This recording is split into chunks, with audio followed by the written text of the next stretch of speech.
ਸਤਨਾਮ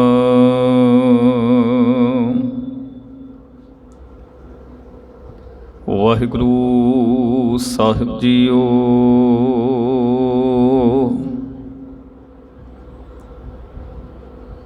ਧੰਨ ਵਾਹਿਗੁਰੂ ਸਾਹਿਬ ਜੀਓ।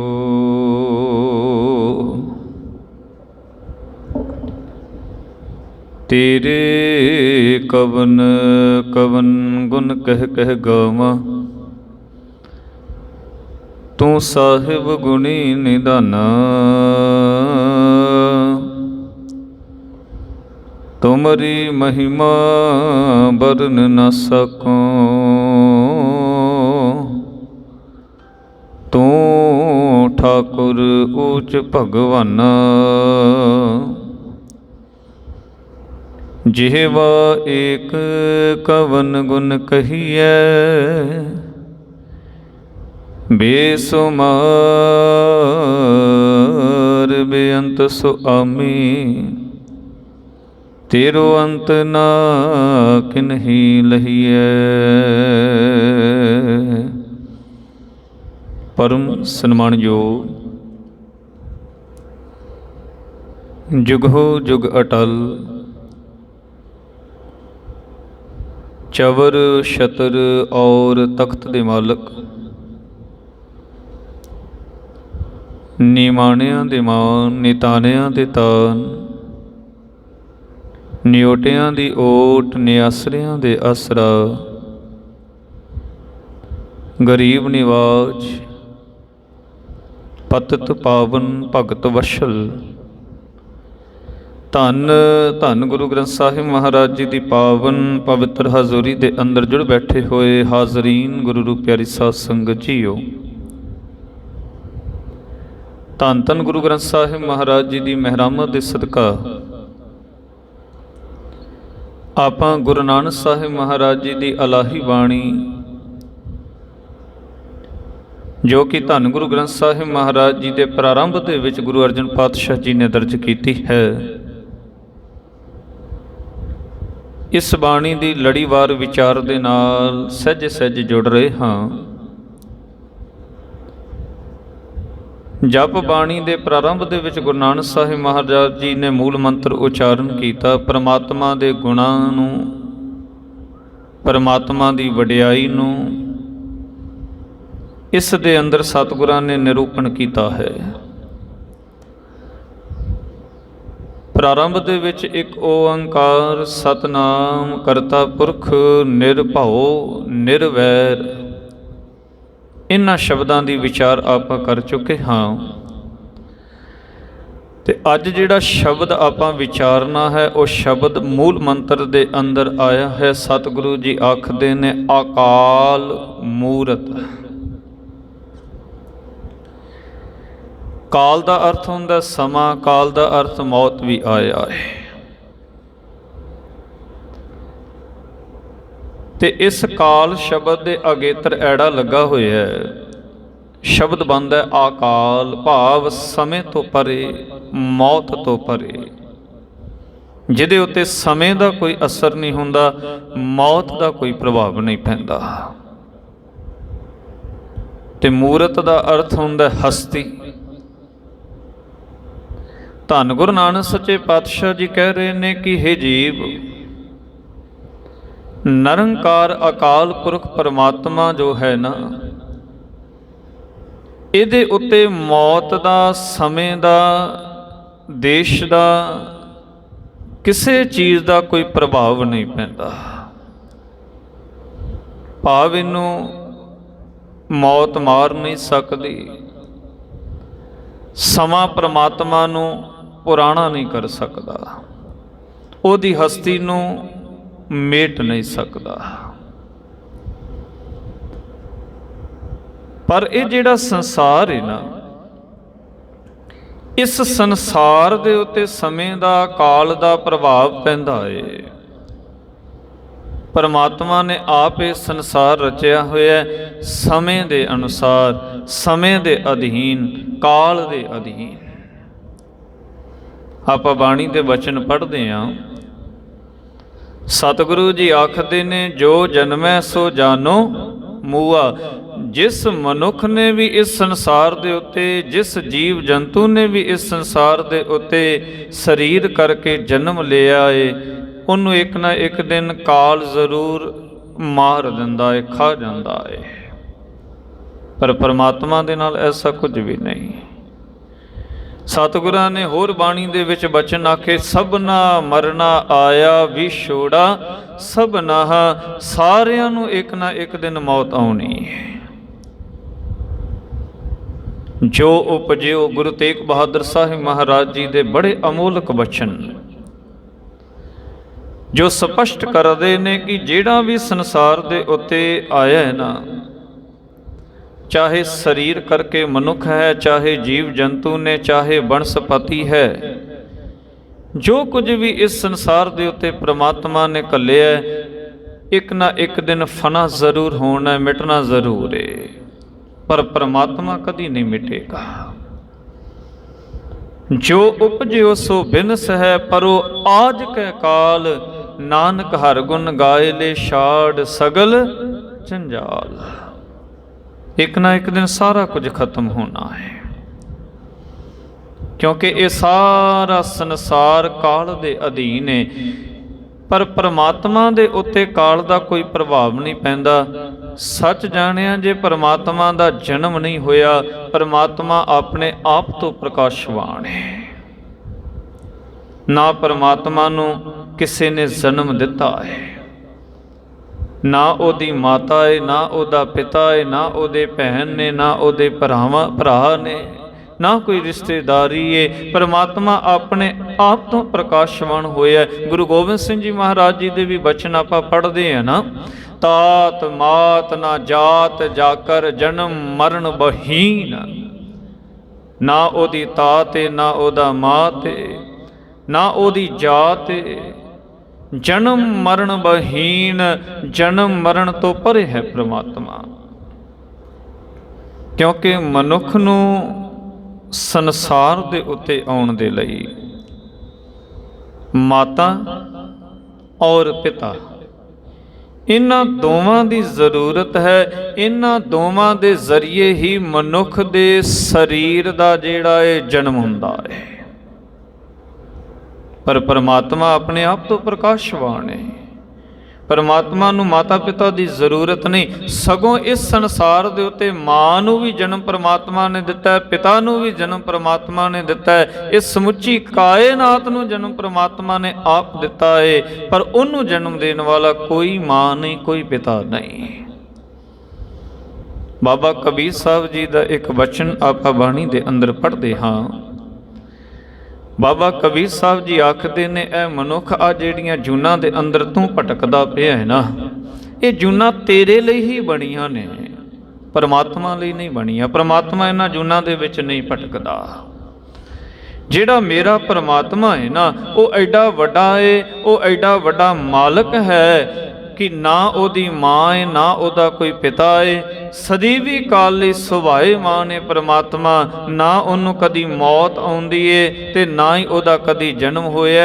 ਕਿਸੇ ਪ੍ਰਕਾਰ ਦੇ ਸਮੇਂ ਦਾ ਪ੍ਰਭਾਵ ਵੀ ਪਰਮਾਤਮਾ ਦੇ ਉੱਤੇ ਨਹੀਂ ਪੈਂਦਾ, ਭਾਵ ਉਹ ਪੁਰਾਣਾ ਕਦੀ ਨਹੀਂ ਹੁੰਦਾ।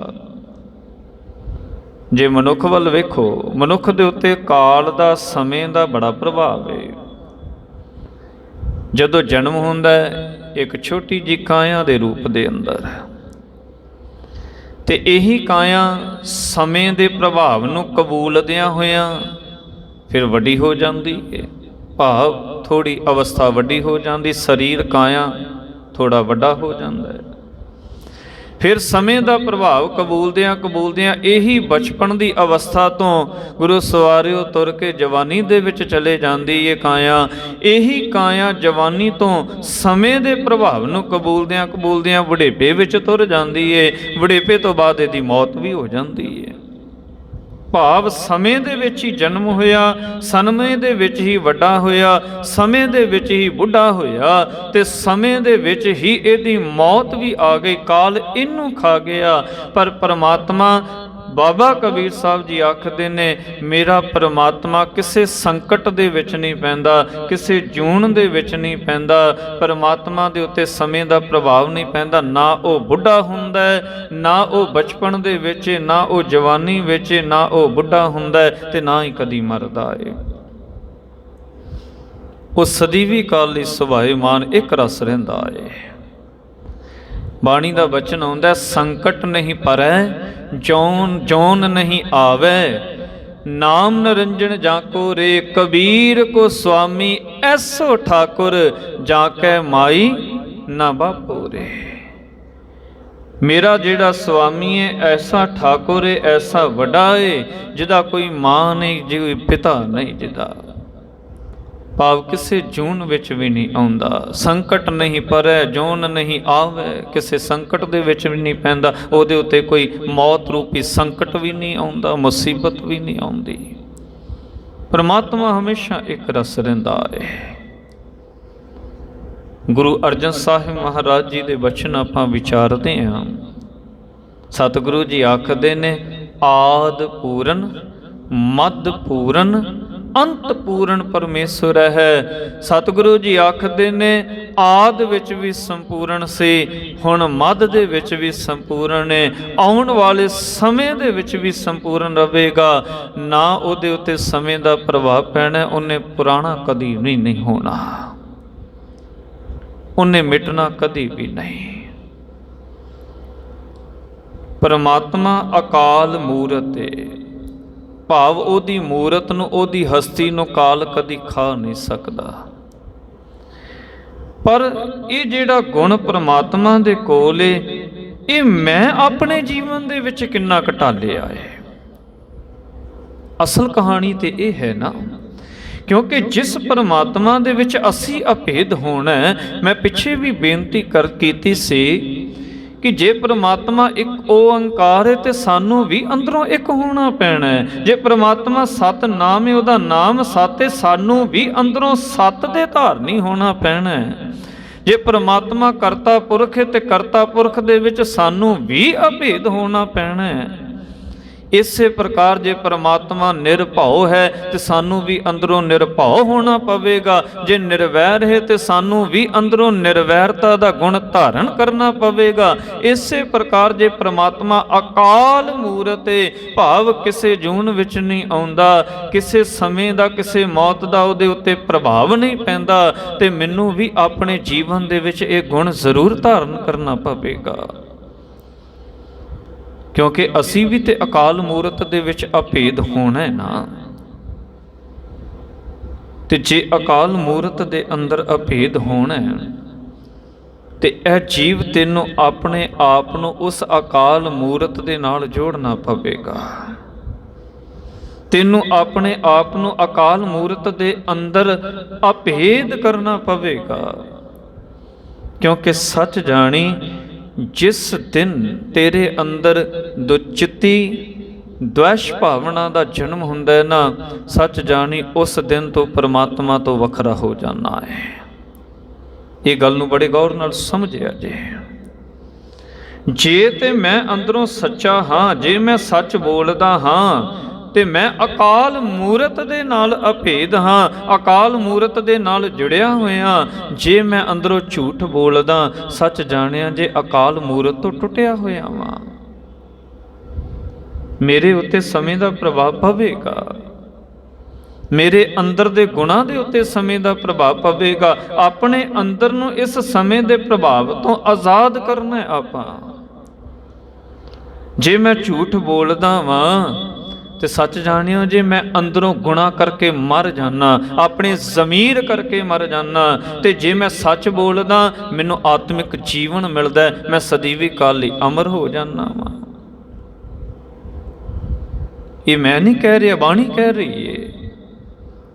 ਆਖਾਂ ਜੀਵਾਂ ਜੇ ਮੈਂ ਸੱਚ ਕਹਿਣਾ ਹਾਂ, ਜੇ ਮੈਂ ਪ੍ਰਮਾਤਮਾ ਨੂੰ ਯਾਦ ਰੱਖਦਾ ਹਾਂ, ਜੇ ਅਕਾਲ ਮੂਰਤ ਨੂੰ ਆਪਣੇ ਅੰਦਰ ਸਮਾ ਕੇ ਰੱਖਦਾ ਹਾਂ, ਜੇ ਜੀਵਨ ਦੇ ਅੰਦਰ ਮੈਂ ਕਦੀ ਠੱਗੀ ਨਹੀਂ ਮਾਰਦਾ, ਕਿਸੇ ਦੇ ਪਰਾਏ ਹੱਕ ਨੂੰ ਨਹੀਂ ਮਾਰਦਾ, ਜੇ ਮੈਂ ਸਭਨਾਂ ਦਾ ਭਲਾ ਲੋਚਦਾ ਹਾਂ ਤੇ ਮੇਰੇ ਅੰਦਰ ਅਕਾਲ ਮੂਰਤ ਦਾ ਗੁਣ ਹੈ ਤੇ ਮੇਰੇ ਅੰਦਰ ਆਤਮਿਕ ਜੀਵਨ ਹੈ, ਤੇ ਜੇ ਮੇਰੇ ਅੰਦਰ ਇਹ ਗੁਣ ਨਹੀਂ ਤੇ ਸੱਚ ਜਾਣਿਆ ਜੇ ਮੈਂ ਅੰਦਰੋਂ ਮਰਿਆ ਹੋਇਆ, ਸਮੇਂ ਨੇ ਮੈਨੂੰ ਮਾਰ ਦਿੱਤਾ ਹੈ ਅੰਦਰੋਂ, ਕਾਲ ਮੈਨੂੰ ਖਾ ਗਿਆ ਹੈ ਅੰਦਰੋਂ।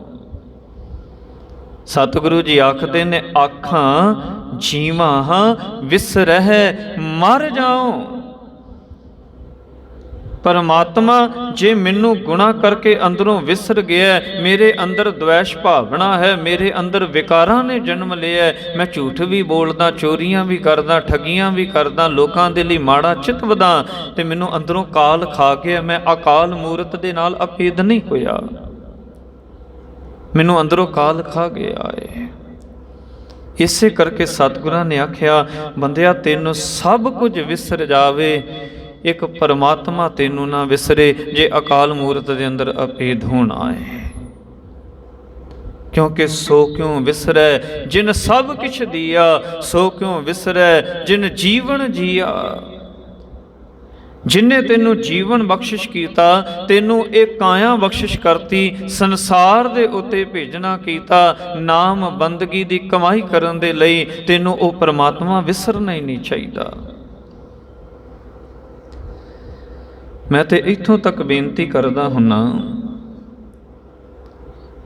ਕਿ ਸਗੋਂ ਆਪਣੇ ਜੀਵਨ ਨੂੰ ਐਸਾ ਬਣਾਵੋ ਵੀ ਤੁਹਾਨੂੰ ਪਲ ਪਲ ਨਿਮਖ ਨਿਮਖ ਹਰ ਇੱਕ ਦੇ ਨਾਲ ਮਿਲਦਿਆਂ ਹੋਇਆਂ ਵੀ ਪ੍ਰਮਾਤਮਾ ਯਾਦ ਆਵੇ, ਕਦੀ ਭੁੱਲੇ ਨਾ।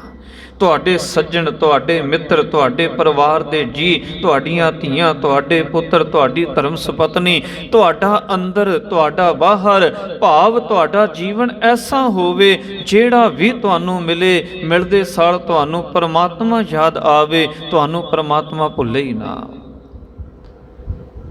ਸੱਚ ਜਾਣਿਆ ਜੇ ਤੁਹਾਡੇ ਧੀਆਂ ਪੁੱਤਰ, ਪਰਿਵਾਰ ਦੇ ਜੀ ਜਾਂ ਸੱਜਣ ਮਿੱਤਰ ਐਸੇ ਨੇ ਜਿਨ੍ਹਾਂ ਨੇ ਕੇਵਲ ਤੇ ਕੇਵਲ ਮਾਇਆ ਨੂੰ ਯਾਦ ਰੱਖਿਆ ਜਾਂ ਵਿਕਾਰਾਂ ਨੂੰ ਯਾਦ ਰੱਖਿਆ, ਤੇ ਤੁਹਾਨੂੰ ਵੀ ਕੇਵਲ ਤੇ ਕੇਵਲ ਵਿਕਾਰ ਹੀ ਯਾਦ ਉਹਨਾਂ ਨੂੰ ਵੇਖ ਕੇ ਆਉਂਦੇ ਨੇ, ਤੇ ਐਸੇ ਸੱਜਣ ਮਿੱਤਰਾਂ ਦੇ ਨਾਲੋਂ ਸੱਚ ਜਾਣਿਆ ਜੇ ਸਤਿਗੁਰੂ ਜੀ ਆਖਦੇ ਨੇ, ਨਾਤਾ ਹੀ ਤੋੜ ਲੈਣਾ ਚਾਹੀਦਾ ਹੈ।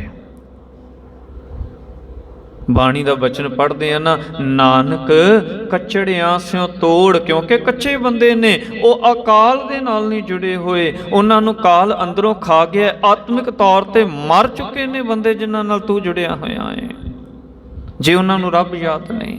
ਨਾਨਕ ਕੱਚੜਿਆਂ ਸਿਓ ਤੋੜ, ਢੂੰਡ ਸੰਤ ਸੱਜਣ ਪੱਕਿਆਂ। ਸਤਿਗੁਰੂ ਜੀ ਆਖਦੇ ਨੇ, ਓਏ ਜਿਵੰਦੇ ਵਿਛੜੇ, ਓਏ ਮੋਇਆ ਨਾ ਜਾਈ ਛੋੜ। ਇੱਕ ਉਹ ਬੰਦੇ ਨੇ ਜਿਹੜੇ ਜਿਉਂਦੇ ਜੀ ਤੇਰਾ ਸਾਥ ਛੱਡ ਜਾਂਦੇ ਨੇ, ਤੇ ਜਿਨ੍ਹਾਂ ਨੂੰ ਰੱਬ ਚੇਤੇ ਹੁੰਦਾ, ਅਕਾਲ ਮੂਰਤ ਚੇਤੇ ਹੁੰਦਾ, ਸੱਚ ਜਾਣਿਆ ਜੇ ਮਰਨ ਤੋਂ ਬਾਅਦ ਵੀ ਸਾਥ ਨਹੀਂ ਛੱਡਦੇ। ਉਹ 12 ਮਾਹ ਦੀ ਬਾਣੀ ਪੜ੍ਹ ਕੇ ਵੇਖੋ, ਗੁਰੂ ਅਰਜਨ ਸਾਹਿਬ ਮਹਾਰਾਜ ਜੀ ਬੜੇ ਕਮਾਲ ਦੇ ਬਚਨ ਕਰਦੇ ਨੇ। ਗੁਰੂ ਅਰਜਨ ਪਾਤਸ਼ਾਹ ਜੀ ਆਖਦੇ ਨੇ, ਜੇ ਕੋਈ ਮਨੁੱਖ ਤੇਰੇ ਕੋਲ ਆਉਂਦਾ ਹੈ ਤੇ ਤੇਰੇ ਕੋਲ ਆ ਕੇ ਕੇਵਲ ਦੁਨਿਆਵੀ ਗੱਲਾਂ ਕਰਦਾ ਹੈ, ਤੇਰੇ ਨਾਲ ਬਹਿ ਕੇ ਕੇਵਲ ਵਿਕਾਰਾਂ ਦੀਆਂ ਗੱਲਾਂ ਕਰਦਾ ਹੈ, ਤੇਰੇ ਨਾਲ ਕੇਵਲ ਤੇ ਕੇਵਲ ਬਿਜ਼ਨਸ ਦੀਆਂ ਮੋਹ ਮਾਇਆ ਦੀਆਂ ਗੱਲਾਂ ਕਰਦਾ ਹੈ, ਤੇ ਸਤਿਗੁਰੂ ਜੀ ਆਖਦੇ ਨੇ ਉਹ ਫਿਰ ਤੇਰਾ ਮਿੱਤਰ ਨਹੀਂ, ਉਹਦੇ ਨਾਲੋਂ ਵੱਡਾ ਤੇ ਜਮਦੂਤ ਹੀ ਕੋਈ ਨਹੀਂ। ਸਮਝ ਲੈ, ਮਿੱਤਰ ਨਹੀਂ ਜਮਦੂਤ ਮਿਲਣ ਆਇਆ ਤੈਨੂੰ, ਕਿਉਂਕਿ ਅੰਦਰੋਂ ਮਾਰ ਦਿੱਤਾ ਤੈਨੂੰ ਉਹਨੇ ਆਉਂਦੇ ਸਾਰ। ਤੈਨੂੰ ਰੱਬ ਹੀ ਭੁੱਲ ਗਿਆ, ਤੈਨੂੰ ਅਕਾਲ ਮੂਰਤ ਭੁੱਲ ਗਿਆ ਤੈਨੂੰ। ਸਤਿਗੁਰੂ ਜੀ ਆਖਦੇ ਨੇ, ਉਹਦੇ ਨਾਲੋਂ ਵੱਡਾ ਜਮਦੂਤ ਕਿਹੜਾ ਹੋ ਸਕਦਾ ਏ। ਸਰਬ ਸਿੰਗਾਰ ਤੰਬੋਲ ਰਸ ਸਣ ਦੇਹੀ ਸਭ ਖਾਮ, ਪ੍ਰਭ ਸੁਆਮੀ ਕੰਤ ਵਿਹੂਣਿਆ। ਮੀਤ ਸੱਜਣ ਸਭ ਜਾਮ, ਜਾਮ ਦਾ ਅਰਥ ਹੈ ਜਮਦੂਤ। ਮੀਤ ਸੱਜਣ, ਜਿੰਨੇ ਵੀ ਸੱਜਣ ਮਿੱਤਰ ਤੈਨੂੰ ਮਿਲਣ ਆਉਂਦੇ ਨੇ, ਜੇ ਤੇਰੇ ਨਾਲ ਬਹਿ ਕੇ ਰੱਬ ਦੀਆਂ ਗੱਲਾਂ ਨਹੀਂ ਕਰਦੇ, ਉਹਨਾਂ ਨਾਲੋਂ ਵੱਡਾ ਜਮਦੂਤ ਹੀ ਕੋਈ ਨਹੀਂ। ਇੱਕ ਸੱਜਣ ਦੇ ਘਰ ਦਰਵਾਜ਼ਾ ਖੜਕਣ ਦੀ ਆਵਾਜ਼ ਆਈ। ਜਦੋਂ ਉਹਨੇ ਦਰਵਾਜ਼ਾ ਖੋਲ੍ਹਿਆ ਨਾ, ਤੇ ਕੀ ਵੇਖਿਆ, ਉਹਦੇ ਬਚਪਨ ਦਾ ਮਿੱਤਰ ਮਿਲਣ ਆਇਆ ਹੈ। ਜਦੋਂ ਬਚਪਨ ਦਾ ਮਿੱਤਰ ਵੇਖਿਆ ਬੜਾ ਪ੍ਰਸੰਨ ਹੋਇਆ, ਘੁੱਟ ਕੇ ਸੀਨੇ ਲੱਗਾ ਤੇ ਉਸ ਬਚਪਨ ਦੇ ਮਿੱਤਰ ਨੇ ਆਖਿਆ, ਮਿੱਤਰਾ ਅੱਜ ਮੈਂ ਤੇਰੇ ਘਰ ਦੇ ਵਿੱਚ ਕੋਲੋਂ ਲੰਘਦਾ ਪਿਆ ਸਾਂ, ਅੱਜ ਮਨ ਕੀਤਾ ਤੇਰੇ ਸ਼ਹਿਰ ਵਿੱਚ ਆਇਆ ਸਾਂ ਕਿਸੇ ਕਾਰਜ ਦੇ ਲਈ, ਅੱਜ ਮਨ ਕੀਤਾ ਅੱਜ ਤੇਰੇ ਘਰ ਵਿੱਚ ਰਾਤ ਰੁਕਾਂ, ਬਹਿ ਕੇ ਦੁੱਖ ਸੁੱਖ ਫੋਲਦੇ ਹਾਂ, ਬਚਪਨ ਦੀਆਂ ਗੱਲਾਂ ਯਾਦ ਕਰਦੇ ਹਾਂ। ਉਹਨੇ ਆਓ ਭਗਤ ਕੀਤੀ, ਆਖਿਆ ਆਓ ਮੇਰੇ ਭਾਗ ਚੰਗੇ ਤੋਂ ਮਿਲਣ ਆਇਆ। ਰਾਤ ਪਈ, ਜਦੋਂ ਰਾਤ ਪਈ ਨਾ ਘਰ ਵਾਲੀ ਨੂੰ ਆਖਦਾ, ਅੱਜ ਚੰਗਾ ਜਿਹਾ ਭੋਜਨ, ਸਵਾਦਲਾ ਭੋਜਨ ਤਿਆਰ ਕਰ, ਸੈਲਡ ਕੱਟ, ਅੱਜ ਸਾਰੇ ਸਵਾਦਲ ਭੋਜਨ ਤਿਆਰ ਕਰ, ਮੇਰਾ ਮਿੱਤਰ ਮਿਲਣ ਆਇਆ, ਅੱਜ ਇਹਦੀ ਆਪਾਂ ਰੱਜ ਕੇ ਸੇਵਾ ਕਰਨੀ ਹੈ। ਆਓ ਭਗਤ ਇਹਦੀ ਰੱਜ ਕੇ ਕਰਨੀ ਹੈ। ਜਦੋਂ ਰਾਤ ਨੂੰ ਭੋਜਨ ਤਿਆਰ ਹੋ ਗਿਆ, ਟੇਬਲ ਦੇ ਉੱਤੇ ਸਜਾ ਵੀ ਦਿੱਤਾ ਗਿਆ, ਭਾਂਤ ਭਾਂਤ ਦੇ ਪਕਵਾਨ ਬਣਾਏ ਗਏ, ਸੈਲਡ ਕੱਟਿਆ ਗਿਆ, ਮਿੱਠੇ ਨਮਕੀਨ ਸਵਾਦਲੇ ਭੋਜਨ ਜਦੋਂ ਸਜਾਏ ਗਏ, ਦੋਵੇਂ ਮਿੱਤਰ ਬਹਿ ਗਏ ਟੇਬਲ ਦੇ ਕੋਲ, ਕੁਰਸੀਆਂ ਢਾ ਕੇ ਛਕਣ ਦੇ ਲਈ। ਜਦੋਂ ਛਕਣ ਲੱਗੇ ਨਾ, ਸੱਜਣ ਆਖਦਾ ਕਿ ਛਕ, ਜਿਹੜਾ ਆਇਆ ਸੀ ਨਾ ਉਹਨੇ ਆਖਿਆ ਹੁਣੇ ਛਕ ਲਈਏ। ਖਸਰਾ ਜਿਹਾ ਹਾਸਾ ਹੱਸਿਆ। ਹੁਣ ਜਿਹੜਾ ਉਹ ਦੂਜਾ ਮਿੱਤਰ ਸੀ ਸਮਝ ਗਿਆ ਵੀ ਇਹ ਕੁਝ ਹੋਰ ਭਾਲਦਾ। ਉਹ ਦੁਕਾਨ ਦੇ ਉੱਤੇ ਗਿਆ, ਖਿਮਾ ਕਰਿਆ ਜੇ, ਉਹਨੇ ਸ਼ਰਾਬ ਲਈ, ਸ਼ਰਾਬ ਦੀ ਬੋਤਲ ਟੇਬਲ ਦੇ ਉੱਤੇ ਟਿਕਾ ਦਿੱਤੀ ਤੇ ਟੇਬਲ ਦੇ ਉੱਤੇ ਟਿਕਾ ਕੇ ਆਖਿਆ ਹੁਣ ਪੀ। ਆਖਣ ਲੱਗੇ, ਦੋਵੇਂ ਪੀਣ ਲੱਗ ਪਏ। ਜਦੋਂ ਦੋਵਾਂ ਨੇ ਰੱਜ ਕੇ ਸ਼ਰਾਬ ਪੀਤੀ, ਰਾਤ ਪੈ ਗਈ। ਸਾਰੇ ਰਾਤ ਗੱਲਾਂ ਕਰਦੇ ਰਹੇ। ਹੁਣ ਰਾਤ ਨੂੰ ਭੋਜਨ ਵੀ ਛਕ ਲਿਆ। ਜਦੋਂ ਸਾਰੀ ਰਾਤ ਪੀਂਦਿਆਂ ਲੰਘ ਗਈ, ਸਵੇਰਾ ਹੋਇਆ। ਜਦੋਂ ਸਵੇਰਾ ਹੋਇਆ ਨਾ ਤੇ ਇਹ ਜਿਹੜਾ ਮਿੱਤਰ ਏ ਆਪਣੇ ਘਰ ਤੁਰ ਗਿਆ। ਪਿੱਛੋਂ ਘਰ ਦੇ ਵਿੱਚ ਲੜਾਈ ਹੋ ਗਈ ਕਿ ਤੁਸੀਂ ਸਾਰੀ ਰਾਤ, ਤੁਹਾਡੇ ਕਰਕੇ ਮੈਂ ਪਰੇਸ਼ਾਨ ਰਹੀ। ਘਰ ਵਾਲੀ ਤੇ ਘਰ ਵਾਲਾ ਦੋਵੇਂ ਲੜ ਪਏ। ਤੁਸੀਂ ਸ਼ਰਾਬਾਂ ਪੀਤੀਆਂ, ਤੁਸੀਂ ਮੇਰੇ ਨਾਲ, ਮੈਨੂੰ ਸਾਰੀ ਰਾਤ ਜਗਾ ਕੇ ਰੱਖਿਆ, ਮੈਂ ਬੜਾ ਪਰੇਸ਼ਾਨ ਰਹੀ ਤੁਹਾਡੇ ਕਰਕੇ। ਤੁਹਾਡਾ ਮਿੱਤਰ ਕਾਹਦਾ ਸੀ, ਮੇਰੀ ਤੇ ਜਿੰਦ ਨੂੰ ਫਾਹਾ ਪੈ ਗਿਆ। ਸਾਰੀ ਰਾਤ ਬੇਆਰਾਮੀ ਦੇ ਵਿੱਚ ਲੰਘ ਗਈ। ਘਰ ਦੇ ਵਿੱਚ ਝਗੜਾ ਪੈਦਾ ਹੋ ਗਿਆ ਦੋਵਾਂ ਮੀਆਂ ਬੀਵੀ ਦੇ ਵਿੱਚ। ਹੁਣ ਸੱਚ ਜਾਣਿਆ ਜੇ ਐਸੇ ਮਿੱਤਰ ਸਾਨੂੰ ਮਿਲਣ ਆਉਂਦੇ ਨੇ ਜਿਨ੍ਹਾਂ ਨੂੰ ਮਿਲ ਕੇ ਰੱਬ ਭੁੱਲ ਜਾਂਦਾ ਹੈ, ਐਸੇ ਮਿੱਤਰਾਂ ਨੂੰ ਤੇ ਗੁਰੂ ਸਵਾਰਿਓ ਘਰ ਸੱਦਣਾ ਵੀ ਨਹੀਂ ਚਾਹੀਦਾ। ਜਿਨ੍ਹਾਂ ਨੂੰ ਮਿਲ ਕੇ ਅਕਾਲ ਮੂਰਤ ਭੁੱਲ ਜਾਵੇ, ਸਾਡੇ ਅੰਦਰੋਂ ਇਨਸਾਨੀਅਤ ਮਰ ਜਾਵੇ, ਸਾਡੇ ਅੰਦਰ ਗੁਰੂ ਸਵਾਰਿਓ ਸ਼ੈਤਾਨ ਪੈਦਾ ਹੋ ਜਾਵੇ, ਜਿਹੜਾ ਵਿਕਾਰ ਭੋਗਦਾ, ਜਿਹੜਾ ਪਾਪ ਕਰਦਾ ਏ। ਹੁਣ ਇੱਕ ਦਿਨ ਅਜੇ ਗੁਜ਼ਰਿਆ ਸੀ, ਫਿਰ ਦਰਵਾਜ਼ਾ ਖੜਕਿਆ ਇਸੇ ਘਰ ਦਾ। ਜਦੋਂ ਦਰਵਾਜ਼ਾ ਖੜਕਿਆ, ਇਹਨੇ ਦਰਵਾਜ਼ਾ ਖੋਲ੍ਹਿਆ, ਵੇਖਿਆ ਇੱਕ ਬਚਪਨ ਦਾ ਹੋਰ ਮਿੱਤਰ ਆਇਆ ਏ। ਜਦੋਂ ਇਹਨੇ ਦਰਵਾਜ਼ਾ ਖੋਲ੍ਹ ਕੇ ਵੇਖਿਆ ਮਿੱਤਰ ਮੇਰਾ ਬਚਪਨ ਦਾ ਆਇਆ, ਇਹਨੇ ਮਿੱਤਰ ਨੇ ਹੱਥ ਜੋੜ ਕੇ ਆਖਿਆ, ਭਲਿਆ ਪੁਰਖਾ, ਤੇਰੇ ਸ਼ਹਿਰ ਦੇ ਵਿੱਚ ਆਇਆ ਸਾਂ, ਤੇਰੇ ਘਰ ਕੋਲੋਂ ਲੰਘਣ ਲੱਗਾ, ਸੋਚਿਆ ਅੱਜ ਤੈਨੂੰ ਮਿਲਦਾ ਹੀ ਜਾਵਾਂ। ਇਹਨੇ ਅੰਦਰ ਬੁਲਾਇਆ। ਘਰ ਵਾਲੀ ਅਜੇ ਵੀ ਬੜੀਆਂ ਚੋਰ ਜੀਆਂ ਅੱਖਾਂ ਨਾਲ ਵੇਖਦੀ ਏ ਵੀ ਇੱਕ ਹੋਰ ਆ ਗਿਆ, ਹੁਣ ਫਿਰ ਪਵਾੜਾ ਪਵੇਗਾ। ਪਰ ਇਹ ਮਿੱਤਰ ਦਾ ਸੁਭਾਅ ਐਸਾ ਨਹੀਂ ਸੀ। ਇਸ ਮਿੱਤਰ ਨੇ ਆ ਕੇ ਮਿਲਣਾ ਕੀਤਾ। ਮਿਲ ਕੇ ਜਦੋਂ 2 ਘੜੀਆਂ ਬੈਠੇ, ਗੱਲਾਂ ਬਾਤਾਂ ਕੀਤੀਆਂ। ਆਖਿਆ ਰਾਤ ਦਾ ਭੋਜਨ ਤੇਰੇ ਲਈ ਤਿਆਰ ਕਰਦੇ ਆ। ਇਹਨੇ ਆਖਿਆ ਸਾਦਾ ਮੁਰਾਦਾ ਭੋਜਨ ਤਿਆਰ ਕਰਿਆ ਜੇ। ਜਦੋਂ ਸਾਦਾ ਮੁਰਾਦਾ ਭੋਜਨ ਤਿਆਰ ਹੋ ਗਿਆ, ਰਾਤ ਪੈ ਗਈ, ਛਕਣ ਲੱਗੇ ਤੇ ਇਸ ਪੁਰਖ ਨੇ, ਆਏ ਹੋਏ ਪੁਰਖ ਨੇ ਆਖਿਆ ਹੁਣੇ ਛਕ ਲਈਏ। ਉਹਨਾਂ ਨੇ ਆਖਿਆ ਕਿਉਂ, ਸਮਾਂ ਹੋ ਗਿਆ ਛਕਣ ਦਾ। ਆਖਿਆ ਨਹੀਂ, ਅਜੇ ਸਮਾਂ ਨਹੀਂ ਹੋਇਆ ਛਕਣ ਦਾ, ਅਜੇ ਰਹਿਰਾਸ ਸਾਹਿਬ ਜੀ ਦਾ ਪਾਠ ਕਰਨ ਦਾ ਸਮਾਂ ਹੋਇਆ ਏ। ਅਜੇ ਬਹਿ ਕੇ ਗੁਰੂ ਦੀਆਂ ਆਪਾਂ ਗੱਲਾਂ ਕਰਨੀਆਂ ਨੇ। ਰਹਿਰਾਸ ਸਾਹਿਬ ਜੀ ਦਾ ਪਾਠ ਕੀਤਾ ਗਿਆ, ਆਪ ਵੀ ਕੀਤਾ, ਬੱਚਿਆਂ ਨੇ ਵੀ ਕਰਵਾ ਲਿਆ। ਆਪ ਹੀ ਮੀਆਂ ਬੀਵੀ ਕੋਲ ਬਹਿ ਕੇ ਪਾਠ ਸੁਣਿਆ। ਜਦੋਂ ਬੱਚਿਆਂ ਨੇ ਸੁਣਿਆ, ਮੀਆਂ ਬੀਵੀ ਨੇ ਸੁਣਿਆ, ਮਨ ਦੇ ਵਿੱਚ ਬੜੀ ਪ੍ਰਸੰਨਤਾ ਜੀ, ਇੱਕ ਸ਼ਾਂਤੀ ਜੀ ਪੈਦਾ ਹੋਈ ਗੁਰੂ ਦੀਆਂ ਗੱਲਾਂ ਸੁਣ ਕੇ। ਹੁਣ ਜਦੋਂ ਪਾਠ ਸੰਪੂਰਨ ਹੋ ਗਿਆ, ਬੱਚਿਆਂ ਨਾਲ ਬਹਿ ਕੇ ਸਾਖੀਆਂ ਵੀ ਸਾਂਝੀਆਂ ਕੀਤੀਆਂ, ਰੱਬ ਦੀਆਂ ਗੱਲਾਂ ਵੀ ਕੀਤੀਆਂ। ਸਮਾਂ ਗੁਜ਼ਰਿਆ, ਲੰਗਰ ਭੋਜਨ ਛਕ ਕੇ ਜਦੋਂ ਸਾਰੇ ਜਣੇ ਸੋ ਗਏ, ਸੌਣ ਲੱਗਿਆਂ ਸੋਹਿਲਾ ਸਾਹਿਬ ਦਾ ਪਾਠ ਵੀ ਕੀਤਾ। ਅੰਮ੍ਰਿਤ ਵੇਲਾ ਹੋਇਆ। ਅੰਮ੍ਰਿਤ ਵੇਲੇ ਇਹਨੇ ਸਾਰਿਆਂ ਨੂੰ ਜਗਾ ਲਿਆ, ਜਿਹੜਾ ਇਹ ਪੁਰਖ ਆਇਆ ਸੀ, ਮਿੱਤਰ ਆਇਆ ਸੀ, ਇਹਨੇ ਸਾਰਿਆਂ ਨੂੰ ਜਗਾ ਲਿਆ। ਆਖਿਆ ਉਠੋ, ਬਹਿ ਕੇ ਨਿਤਨੇਮ ਕਰੀਏ। ਇਸ਼ਨਾਨ ਸੋਚ ਕਿਰਿਆ ਕਰਕੇ ਨਿਤਨੇਮ ਕੀਤਾ, ਰੱਬ ਦੀਆਂ ਗੱਲਾਂ ਕੀਤੀਆਂ, ਬੰਦਗੀ ਕੀਤੀ।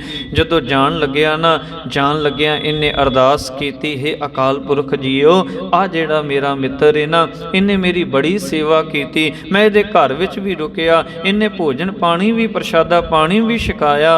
ਇਹ ਅਕਾਲ ਪੁਰਖ ਜੀਓ ਤੁਸੀਂ ਕਿਰਪਾ ਕਰਿਓ, ਇਹਦਾ ਪਰਿਵਾਰ ਸੁਖੀ ਵਸੇ, ਇਹਦੇ ਪਰਿਵਾਰ ਵਿੱਚ ਖੁਸ਼ੀ ਆਵੇ, ਇਹਦੇ ਘਰ ਦੇ ਵਿੱਚੋਂ ਕਲ ਕਲੇਸ਼ ਸਦੀਵੀ ਕਾਲ ਲਈ ਮੁੱਕ ਜਾਵੇ। ਹੁਣ ਅਰਦਾਸ ਕਰਕੇ ਜੈਕਾਰਾ ਵੀ ਛੱਡਿਆ, ਸਾਰਿਆਂ ਨੂੰ ਪ੍ਰੇਮ ਨਾਲ ਫਤਿਹ ਬੁਲਾ ਕੇ ਜਦੋਂ ਗਿਆ, ਘਰ ਪਰਿਵਾਰ ਸਾਰਾ ਬੜਾ ਖੁਸ਼, ਘਰ ਵਾਲੀ ਬੜੀ ਖੁਸ਼। ਸੱਚ ਜਾਣਿਆ ਜੇ, ਇਹ ਕੋਈ ਸਾਖੀ ਨਹੀਂ, ਇਹ ਕੇਵਲ ਇਹ ਗੱਲ ਇਸੇ ਲਈ ਸਾਂਝ ਪਾਈ ਗਈ ਕਿਤੇ ਸਾਨੂੰ ਵੀ ਪਤਾ ਲੱਗ ਜਾਵੇ ਕਿ ਸਾਡੇ ਸੱਜਣ ਅਸਲ ਵਿੱਚ ਕੌਣ ਨੇ। ਬਾਣੀ ਨੇ ਆਖਿਆ, ਜਿਨ੍ਹਾਂ ਦੇ ਸੰਦੜਿਆਂ ਦੁਰਮਤ ਵੰਝੈ, ਮਿੱਤਰ ਅਸਾਡੜੇ ਸਈ। ਸਤਿਗੁਰੂ ਜੀ ਆਖਦੇ ਨੇ, ਉਹੀ ਸਾਡੇ ਸੱਜਣ ਮਿੱਤਰ ਨੇ ਜਿਨ੍ਹਾਂ ਨੂੰ ਵੇਖ ਕੇ ਅਕਾਲ ਮੂਰਤ ਯਾਦ ਆ ਜਾਵੇ, ਜਿਨ੍ਹਾਂ ਨੂੰ ਵੇਖ ਕੇ ਅੰਦਰ ਗੁਣ ਪੈਦਾ ਹੋ ਜਾਣ। ਜਾਂ ਕੇ ਦਰਸ ਪਾਪ ਕੋਟ ਉਤਾਰੇ, ਭੇਟਤ ਸੰਗ ਇਹ ਭਵ ਜਲ ਤਾਰੇ। ਓਏ ਸਾਜਨ ਓਏ ਮੀਤ ਪਿਆਰੇ, ਜੋ ਹਮਕੋ ਹਰ ਨਾਮ ਚਿਤਾਰੇ। ਜਿਨ੍ਹਾਂ ਨੂੰ ਮਿਲ ਕੇ ਪ੍ਰਮਾਤਮਾ ਦਾ ਨਾਮ ਯਾਦ ਆ ਜਾਵੇ, ਜਿਨ੍ਹਾਂ ਨੂੰ ਮਿਲ ਕੇ ਅੰਦਰ ਜੀਵਿਆ ਜਾਵੇ, ਜਿਨ੍ਹਾਂ ਨੂੰ ਮਿਲ ਕੇ ਅੰਦਰ ਜੀਵਨ ਪ੍ਰਾਪਤ ਹੋਵੇ, ਜਿਨ੍ਹਾਂ ਨੂੰ ਮਿਲ ਕੇ ਅੰਦਰ ਦਾ ਅੰਮ੍ਰਿਤ ਪ੍ਰਗਟ ਹੋ ਜਾਵੇ, ਉਹ ਅਸਲ ਦੇ ਵਿੱਚ ਮਿੱਤਰ ਹੁੰਦੇ ਨੇ।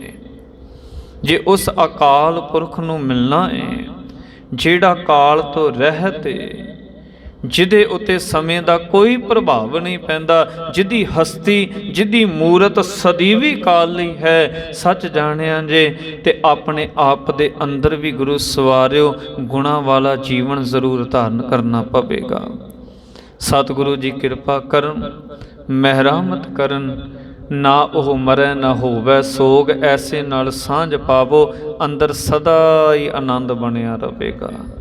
ਐਸਾ ਅਕਾਲ ਮੂਰਤ ਜਿਹਦੇ ਉੱਤੇ ਸਮੇਂ ਦਾ, ਮੌਤ ਦਾ ਕੋਈ ਪ੍ਰਭਾਵ ਨਹੀਂ, ਫਿਰ ਸਾਡੇ ਅੰਦਰ ਉੱਤੇ ਵੀ ਗੁਰੂ ਸਵਾਰਿਓ ਮੌਤ ਦਾ, ਸਮੇਂ ਦਾ ਕੋਈ ਪ੍ਰਭਾਵ ਨਹੀਂ ਪਵੇਗਾ। ਸਾਡਾ ਅੰਦਰ ਸਦੀਵੀ ਕਾਲ ਲਈ ਅਮਰ ਹੋ ਜਾਵੇਗਾ।